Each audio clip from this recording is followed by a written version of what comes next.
we're going to be comparing snorkel options for the Jeep WK platform.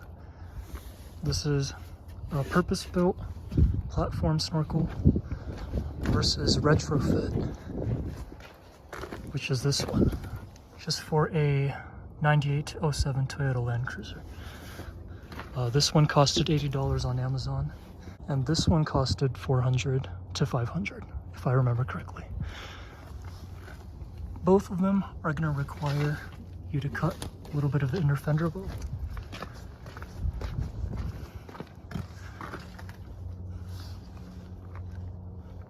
Just like so. I will say though that this one was a little bit more tedious to install. As you can see, it doesn't fit fully flush, but if you know how to weld or make custom brackets really easily, it's not too bad.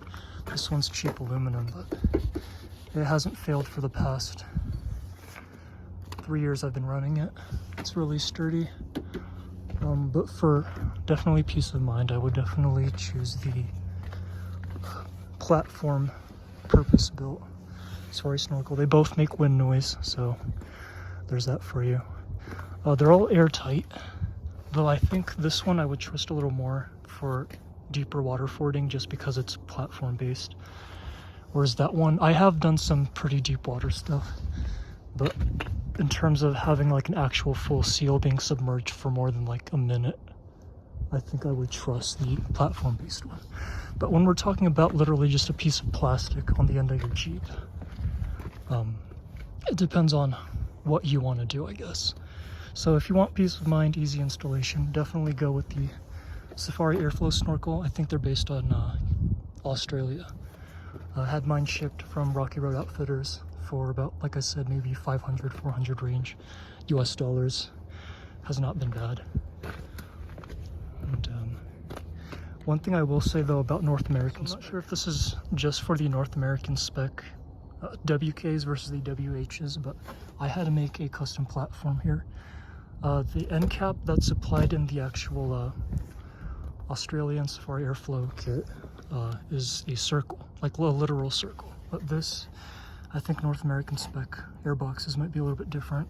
It's more of an oval shape, as you can see. But I made like a little plate out of Lexan, JB welded it, sealed it off with silicone, and it's held up well. One thing you should know too about water fording with these WKs, WHs is that while the engine might be good from being hydro-locked and stuff, the electronics I've found have been a little bit finicky. I did have some codes pop up after like one water fording event.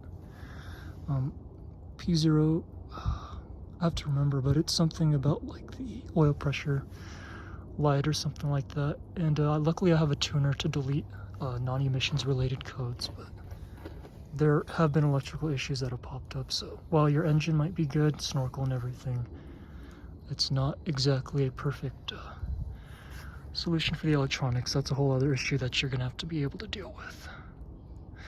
And ignore that bundle, that's not the cause of the electronics, I promise. Okay, and this is the Retrofit Toyota Land Cruiser Snorkel for the WK. As you can see, it's a pretty similar setup. If I pop this real quick, you can see that I also did that Lexan plate there, JB weld and then silicone over it. Because that's not a perfect circle. Once again, it might be a WK thing, NAS spec, North American spec. But same thing here, you got the clamps over that going to the factory airbox. This one's the 3.7 V6, by the way. But pretty much same exact setup. The only difference is that you have to cut out your own template and you have to be super careful with it. And I got this original idea from the Big Red Jeep project. I'll link to his channel there. So he did it first, and then afterwards, JJOffRoad, Mr. Jared from JJOffRoad, same person that makes the 1.75 inch diff drops for WKs, XKs. He did his too, and then so I decided to bandwagon off of that, and this is how this came out. So if I were to do this again, I would definitely try to push this a little more forward. But one thing you need to be mindful about Retrofit is you need to make sure that the door fully opens, that's not in the way. This is my clearance issue thing here. You can see, once again, I wished I had pushed this back just a little bit, but I did want to just make sure that I could open the door all the way. So if you're deciding to retrofit, just make sure that you're aware of that before you start drilling holes into your WK or WH. And also, if I were to do this again, I would also choose a Toyota Hilux instead of a Toyota Land Cruiser. The Hilux Snorkel actually fits a little more flush that way. I've seen some people bend this Land Cruiser retrofit with some heat. They just put a metal tubing in there and kind of bent it forward. I haven't, just because it looks a little funny, a little rugged, but cool. But yeah, if I were to do this again, I also would choose a Toyota Hilux. I'll leave a description, or I'll put the year number of the Hilux in the description for the particular model year.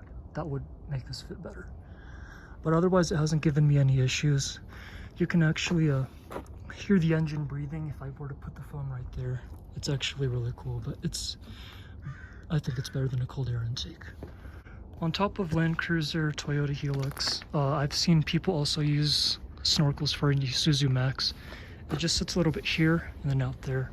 I think Omelette was the one that kind of pioneered that one, and everyone kind of piggybacked off of that. I do like how the Toyota Land Cruiser one sits closer to the airbox itself, so that the wiring, or not the wiring, the tubing itself isn't so far stretched. I think for the Isuzu Max retrofit for the WK or WH, you have to have some sort of tubing that runs a lot longer, and I didn't want to deal with that. I just used Home Depot stuff and was able to do that. Okay, so I know that was a pretty vague video. I'm actually just at my storage unit, but filming all this. If you have any questions, comment down below. I know it's kind of vague, but if you guys had any questions, go ahead and comment down below. I'll try to answer them. But if you want best bang for your buck, definitely retrofit will do well. But if you're worried about real, deep water fording for really long periods of time, I would definitely go for the platform-based Snorkel. Once again, we're talking about just a piece of plastic on the end of your Jeep. If you can retrofit a Snorkel really well, just like that, it's definitely worth it to save money. But if you'd want peace of mind, no anxiety during installation, I would definitely recommend the Safari Airflow Snorkel. I think they're based in Australia once again. Alright guys, thanks for watching.